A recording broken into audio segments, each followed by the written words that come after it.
And hello, everyone, and welcome to the SecurityOrb Show. My name is Caleb Charles, and I'll be your host. Today, we'll be speaking to Mischel Kwon, President and CEO of Mischel Kwon and Associates. Michelle is also the Cybersecurity Director for FOSSI, and we'll talk a little bit about her role at FOSSI as well as her role at Mischel Kwon and Associates and her views on cybersecurity issues when we get back.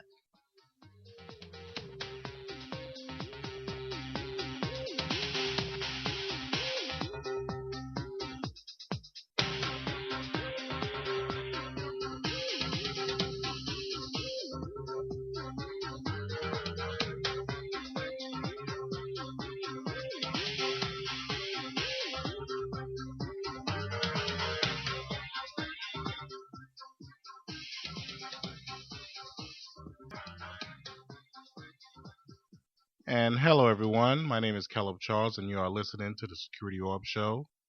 You could follow us at www.securityorb.com. That's securityOrb.com. We are also on Twitter. So go to at SecurityOrb. That's at SecurityOrb. You could also follow us on Twitter. Today, we have a very special guest, Mischel Kwon. Michelle is an IT executive for more than 29 years, ranging from application design to development, network architecture, and information assurance policy, audit, and management. Michelle was named the director of the U.S. Computer Emergency Readiness Team back in 2008, and currently she is the president and CEO of Mischel Kwon and Associate, and also holds a role as director of cybersecurity affairs with FOSSI. FOSSI, if you go to FOSSI.com, will be held in May. That's May 14th through the 16th. And FOSSI is free for government workers as well as contractors working for the federal government, state, and local. So I ask that you go to FOSSI.com. When we come back, we'll talk with Mischel Kwon and discuss some very interesting topics.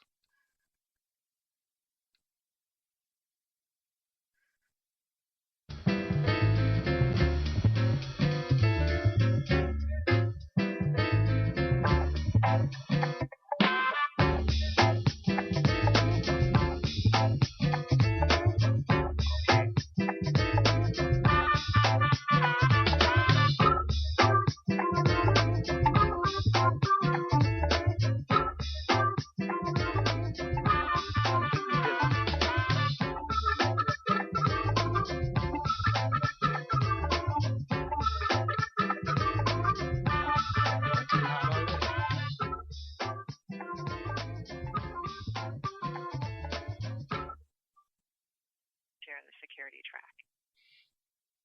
And you stated that you were able to acquire many fine speakers.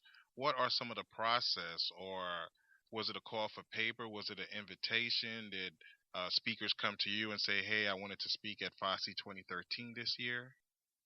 All of the above. We did have a call for paper, but as I said, we had a really strong advisory council this year, and each one of our council members is going to lead one of the sessions. People like Chris Lowe from the Department of Agriculture, he's the CISO there.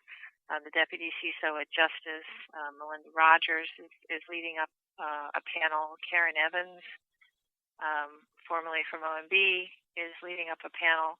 We have a really strong council this year that has brought a lot of good talent with them to these talks. Exactly, yeah. And I was looking at the grid, and I saw about 4 or 5 talks that I just circled that I know that I had to sit in and attend.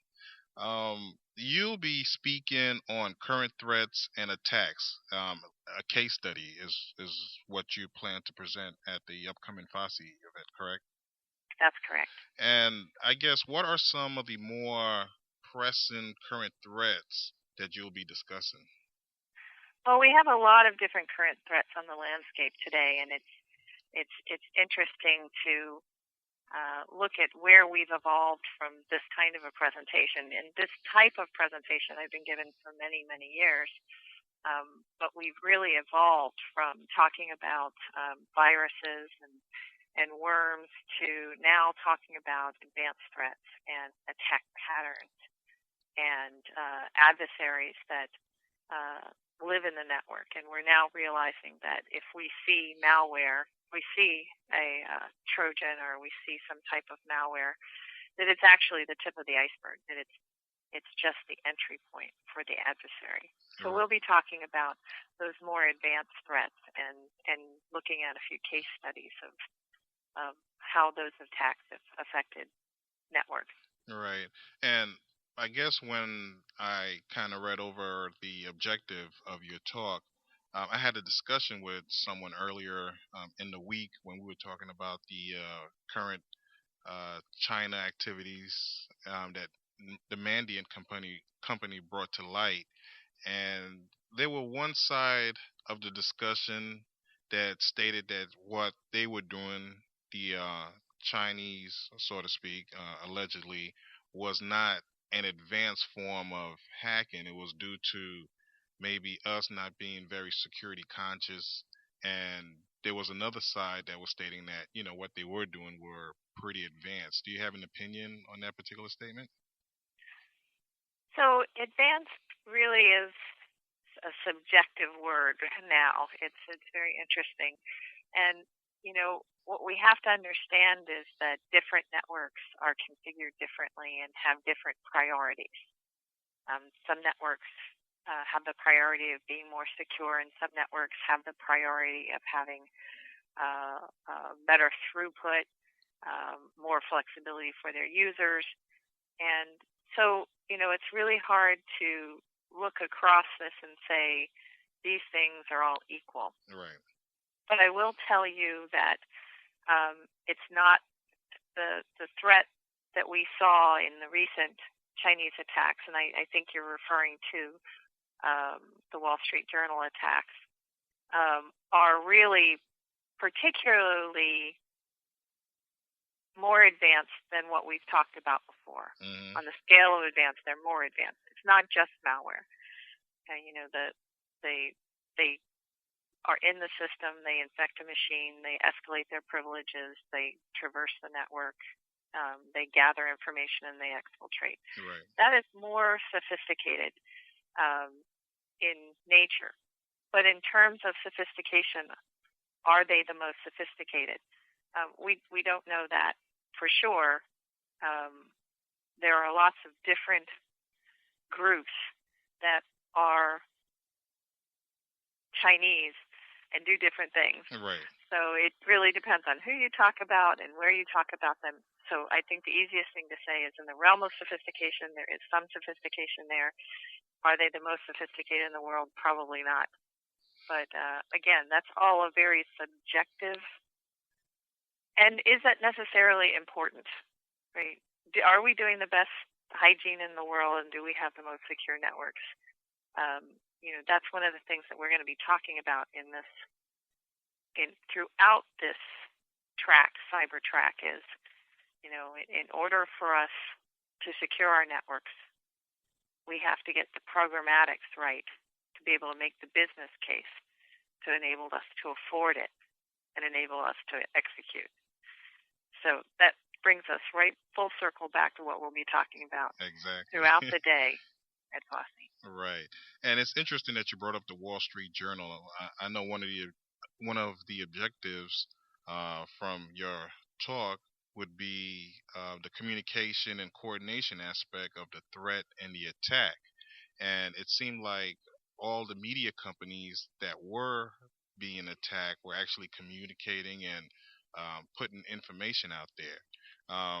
I guess, how do you feel about that particular process? Do you think that it actually helped in mitigating some and bringing awareness to the situation?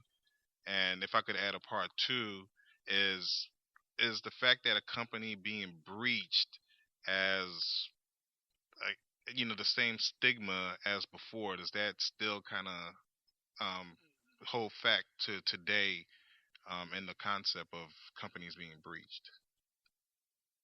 Well, as far as communicating about their breach, I'm not convinced they communicated as it was happening. And I'm not sure they communicated for the purpose of information sharing and stopping the breach. I think they communicated because they're a press organization, and that's what they do. In terms of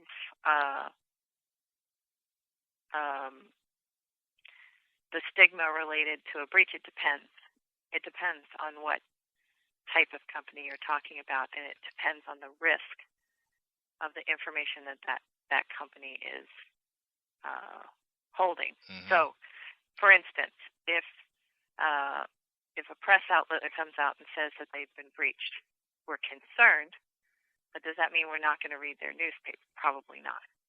But if a bank comes out and says we've been breached, and it is your bank account, is it more concerning to you? Absolutely. Are you going to change banks?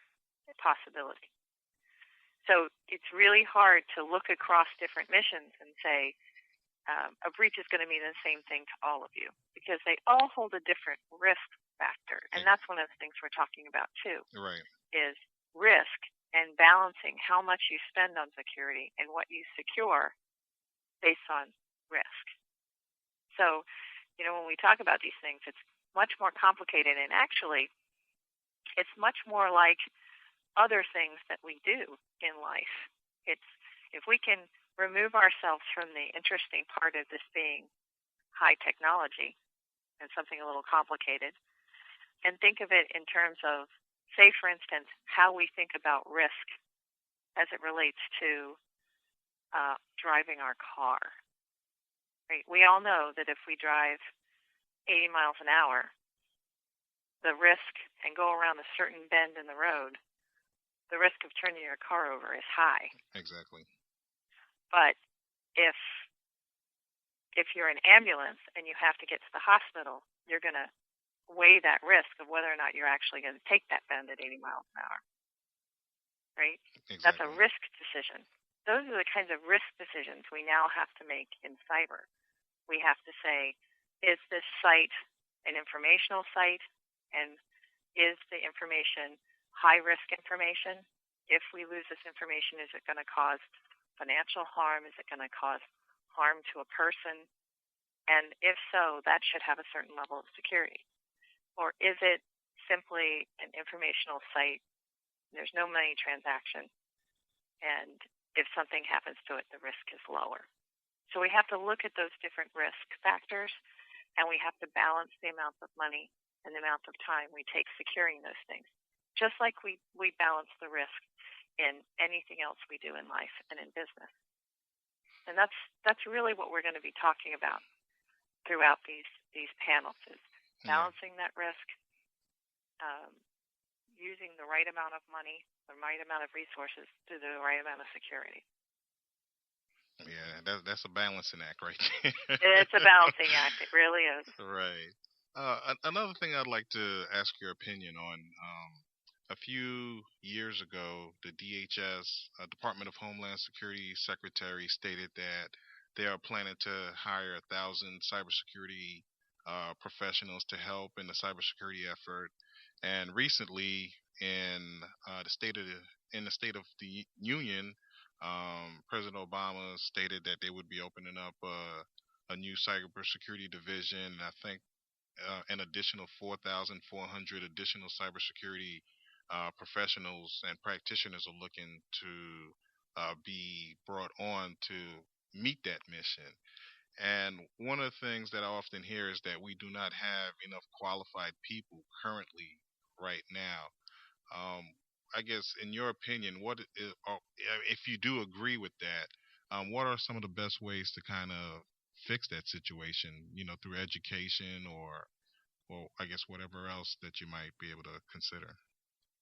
Well, it's actually a very good question, and I do think it is difficult to find